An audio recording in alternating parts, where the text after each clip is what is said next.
नमस्कार दोस्तों, स्वागत है आपका आज के इस नए वीडियो में। मैं बात कर रहा हूं दोस्तों एसएससी का जो भी फॉर्म हम लोग भरते हैं, चाहे एसएससी में आप एमटीएस की बात कर ले, एसएससी जीडी फॉर्म की बात कर ले, चाहे आप सीजीएल की बात कर ले, सीएचएसएल की बात कर ले, जिस तरह का ही फॉर्म भरते हैं, तो जो भी कैंडिडेट अभी मेरा वीडियो इस जो मैंने आप लोग के लिए टॉपिक रखा है कि एसएससी ओटीआर या एसएससी का जो फर्स्ट बार हम लोग जो भी नोटिस करते हैं कि जब हम ओटीआर करते हैं, मतलब वन टाइम रजिस्ट्रेशन करते हैं, तो उसके बारे में मैं आपको कुछ बताने वाला हूं। क्योंकि वन टाइम रजिस्ट्रेशन जो भी डीएलपी करते हैं तो उसके लिए कुछ जरूरी इंस्ट्रक्शन है, जिसके बारे में मैं आपको बताना चाहता हूं। जो भी कैंडिडेट आप खुद से अपना एसएससी का फॉर्म भरना चाहते हैं, एसएससी का किसी भी फॉर्म जितना भी मैंने नाम बताया है, तो सबसे पहले उनको ओटीआर करना पड़ता है, जिसको बोलते हैं वन टाइम रजिस्ट्रेशन। तो आज मैं इसी टॉपिक में बात करूंगी। तो अगर आप फर्स्ट टाइम जो है एसएससी का एग्जाम देने वाले हैं, एसएससी का फॉर्म भरने वाले हैं, चाहे मेल हो चाहे फीमेल कैंडिडेट हो, पहले आप वीडियो को अच्छा से देखिए, स्किप मत कीजिए। और याद रहे दोस्तों, आप अगर मेरे चैनल पे अभी तक ये वीडियो देख रहे हैं तो चैनल को सब्सक्राइब कर लीजिए, क्योंकि आपको एसएससी से जितना भी क्वेश्चन या एसएससी के बारे में जितना भी नोटिफिकेशन है, वो अगर चाहिए मेरे चैनल पे, तो वो मैं आपको बताऊंगा कि एसएससी अभी क्या क्या नोटिस निकाल रहा है, एसएससी में किस टाइप का एग्जाम होने वाला है, एसएससी का एग्जाम या एसएससी से रिलेटेड कोई भी चीज मैं आपको बताऊंगा।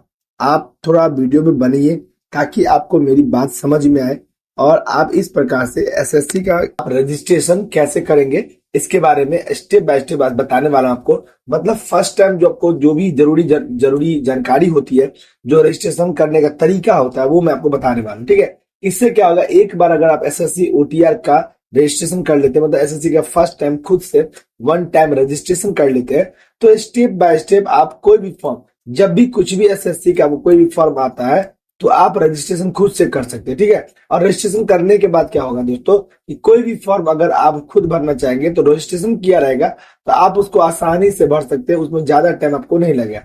सबसे पहले स्टेप देख लीजिए दोस्तों, जो मैं आपको दिखाने वाला हूँ। ये देखिए, जब भी आप वेबसाइट को ओपन करते हैं तो आपको जब वेबसाइट खुलेगा तो कुछ इस प्रकार का इंटरफेस खुलता है। ठीक है, ये जो इंटरफेस है, या ये इंटरफेस में आप एक चीज गौर कीजिएगा जो मैं आपको दिखाने वाला हूँ। ये इंटरफेस में दोस्तों, ये आपको यहाँ पे ध्यान दीजिएगा, ये नीचे में आपको यहाँ पे लिखा होगा जहाँ पे लॉग इन और यहाँ पे जो है रजिस्टर नाउ। तो रजिस्टर नाउ पे जैसे क्लिक करते हैं तो नया जो है हम लोग को रजिस्टर करना पड़ता है। ठीक है, रजिस्टर करने के लिए दोस्तों नीचे जब हम लोग आते हैं, दूसरा जो मतलब सेकेंड टाइम जब आप आगे बढ़ते हैं, तो कुछ जरूरी नोटिफिकेशन आपको इसके बारे में बताता है दोस्तों कि आप वन टाइम रजिस्ट्रेशन कैसे करेंगे। इस प्रकार से हम लोग आगे का स्टेप बढ़ते हैं। फिर मतलब आपको मैं ये जो दिखा रहा हूँ ना, मेरे दिखाने का पर्पस बस यही है कि आप स्टेप बाय स्टेप जब फॉर्म भरते रहेंगे, और स्टेप बाय स्टेप ऐसे ही आपको जो है पेज ओपन होता जाएगा स्टेप बाय स्टेप, तो आपको लगेगा कि नहीं, मैंने ये सब पढ़ा है, ये सब समझा है, तो मैं भी रजिस्ट्रेशन खुद से कर सकता हूँ। ठीक है, तो जैसे सेकेंड स्टेप में आएंगे तो आपको ये जैसे वहां आगे बढ़ेंगे तो कंटिन्यू करने का ये ऑप्शन आ जाएगा इंस्ट्रक्शन पढ़ने के बाद। फिर आप थोड़ा सा और आगे बढ़ेंगे, जब इंस्ट्रक्शन पढ़ लीजिएगा तब यहाँ पे आएगा आपको पर्सनल डिटेल्स मांगा जाएगा। मतलब पर्सनल डिटेल्स में आपको पूरा फिल, आपका जो पर्सनल डिटेल है वो करना होगा। ये आपको इस स्टेप में हो जाता है और कुछ इसी प्रकार का इंटरफेस आपको दिखेगा। ठीक है, तो इससे क्या होगा कि आप स्टेप बाय स्टेप ऐसे ही समझेंगे ताकि आपको ये नहीं लगेगा कि कुछ मैं गलती कर रहा हूँ। ठीक है, जब आप पूरा स्टेप बाय स्टेप भर लेते हैं तो उसको सेव एंड कंटिन्यू करते हैं। ठीक है, सेव एंड कंटिन्यू करने का दोस्तों आपको क्या होता है, इस प्रकार का एक रजिस्ट्रेशन नंबर दिया जाता है। ठीक है, यही आपका जो रजिस्ट्रेशन नंबर दोस्तों, जब आप एसएससी का एक बार फॉर्म भर लेते हैं और रजिस्ट्रेशन नंबर मिल जाता है, तो क्या होता है कि इसी प्रकार से यही रजिस्ट्रेशन नंबर से आपको एसएससी का हर फॉर्म भरा जाता है, रजिस्ट्रेशन नंबर यही रहता है। वन टाइम रजिस्ट्रेशन करने से यही बेनिफिट होता है दोस्तों कि बार बार फॉर्म में ज्यादा कुछ फिल नहीं करना पड़ता है। नेक्स्ट टाइम से जब आप ओटीआर कर लिए रहते हैं, वन टाइम रजिस्ट्रेशन कर लिए होते हैं, तो आपको सिर्फ फॉर्म ओपन करना होता है। जिस पार्ट के लिए फॉर्म भरना है, जिस चीज के लिए फॉर्म भरना है, चाहे वो एमटीएस हो, सीएचएसएल हो, सीजीएल हो, ठीक है, जो भी फॉर्म भर, स्टेनोग्राफर, स्टेनो हो, तो वो आप भर सकते हैं। इस प्रकार से अगर रजिस्ट्रेशन हो चुका है तो रजिस्ट्रेशन कर रहे हैं, जैसे कंटिन्यू करिएगा दोस्तों, तो आगे बढ़ने के बाद जब आप आगे बढ़ जाते हैं, यहाँ पे देखिए आपको क्या होगा, एक पासवर्ड जो है ना, जो पास मतलब लॉगिन करने का वन टाइम एक ओटीपी जाता है जो आपका रजिस्टर्ड नंबर पे होता है। ठीक है, वो आपको यहाँ पर जो मैं दिखा रहा हूँ, ये वन टाइम रजिस्ट्रेशन पासवर्ड जो आपको एक नंबर पे जाएगा, जो आप नंबर दिए रहेंगे। ठीक है, वो पासवर्ड जैसे जाएगा, वो पासवर्ड आप जैसे ही डालेगा इसमें, ठीक है, जैसे मतलब ये रजिस्ट्रेशन नंबर हो गया आपका ये वाला, और रजिस्ट्रेशन का पासवर्ड ये हो गया 1010 से आपका रजिस्ट्रेशन नंबर, पासवर्ड आपको नंबर पर मैसेज आ जाएगा। जैसे ही मैसेज आएगा दोस्तों, तो आपको जैसे मैसेज खुलेगा और कुछ इस प्रकार से आपको पासवर्ड को ना रीसेट करने का ऑप्शन दिया जाएगा कि जो पासवर्ड आपको एसएससी द्वारा आया है उसको रीसेट कीजिए, चेंज कीजिए।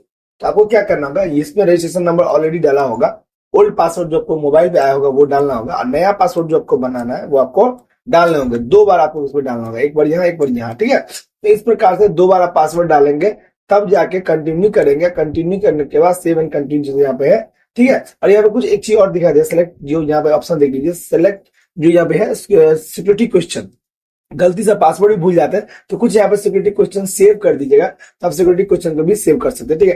तो इस प्रकार से दोस्तों आप पासवर्ड रीसेट का मतलब बना लिए, जो एसएससी का होता है वन टाइम रजिस्ट्रेशन में, ठीक है। जैसे बना लिए, अब यहाँ पे पासवर्ड हो गया, और जैसे न्यू पासवर्ड जो आपको आया तो आप उससे लॉग इन न्यू कर सकते हैं, ठीक है। जब पासवर्ड आप किया तो आप क्या करें, रजिस्ट्रेशन नंबर वही जो पासवर्ड आपने बनाया उसी पासवर्ड से आपको इसको लॉग इन कर सकते हैं। जैसे लॉग इन करिएगा, अब आगे का स्टेप आपको इस प्रकार से खुल जाएगा, ठीक। अब आपको जो इसमें भरना है वो आपका ये जो है एडिशनल डिटेल्स पेज, ठीक है। और इस एडिशनल डिटेल्स पेज में क्या पूछा जाता है दोस्तों, जो जो आपका एड्रेस है, जो आपका क्वालिफिकेशन होता है, जो आइडेंटिफिकेशन मार्क्स होता है, ठीक है, ये सब कैटेगरी क्या है, मतलब एससी है, ओबीसी है, जनरल है, जो भी कैटेगरी है, इस सब के बारे में आपको जो है इस जो एडिशनल डिटेल्स पेज है इसमें पूछा जाता है। ये सब वन टाइम रजिस्ट्रेशन में आपको आ जाता है दोस्तों। इसके बाद जब ये सब आप फिलअप कर लेते हैं तब आपको डिक्लेरेशन आता है। देखिए दोस्तों, ये अगर अभी तक आप वीडियो देख रहे हैं ना तो समझिएगा मेरी बात को, स्टेप बाय स्टेप आपको ये पिक्चर दिखा रहा हूं मैं आपको, ताकि आप अगर वन टाइम रजिस्ट्रेशन करें तो कहीं भी गड़बड़ नहीं हो, आपको एक रत्ती भी गड़बड़ नहीं, थोड़ा सा भी गड़बड़ नहीं होगा, आप आसानी से भर लेंगे, ठीक है। फिर डिक्लेरेशन देखने के बाद सब कुछ कंफर्म होने के बाद यहाँ पे डिक्लेयर पे यहाँ पे क्लिक करना होता है, और यहाँ पे डिक्लेयर से कीजिएगा तो आपको ना प्रीव्यू दिखाएगा इसका, ठीक है। प्रीव्यू दिखाएगा कि आपने जो जीबी डाटा भरा है वो सब सही भरा है कि नहीं भरा है, ठीक है। और जैसे ही वो सब क्लियर हो जाएगा तो प्रीव्यू ओटीआर, ये जो ऑप्शन देख रहे हैं दोस्तों, प्रीव्यू ओटीआर, वो आपको दिखा देगा। और इस प्रकार से आपका वन टाइम रजिस्ट्रेशन कंप्लीट हो जाएगा। पासवर्ड रिसेट करना होगा, रजिस्ट्रेशन नंबर भी आ जाएगा, और इसके बाद आपका वन टाइम का जो रजिस्ट्रेशन है वो कंप्लीट हो जाएगा दोस्तों। अगर दोस्तों अभी तक आप वीडियो बने थे, चैनल को सब्सक्राइब कर लीजिएगा, क्योंकि एसएससी से जितनी भी जानकारी आएगी, जितनी भी नॉलेज मुझे प्राप्त होगी, मैं आपको स्टेप बाय स्टेप बताऊंगा, और आपको भी इससे सहूलियत होगा। जब भी एसएससी वाली कोई भी जानकारी होगी मेरे चैनल पर सबसे पहले आपको मिल जाएगी। थैंक यू दोस्तों।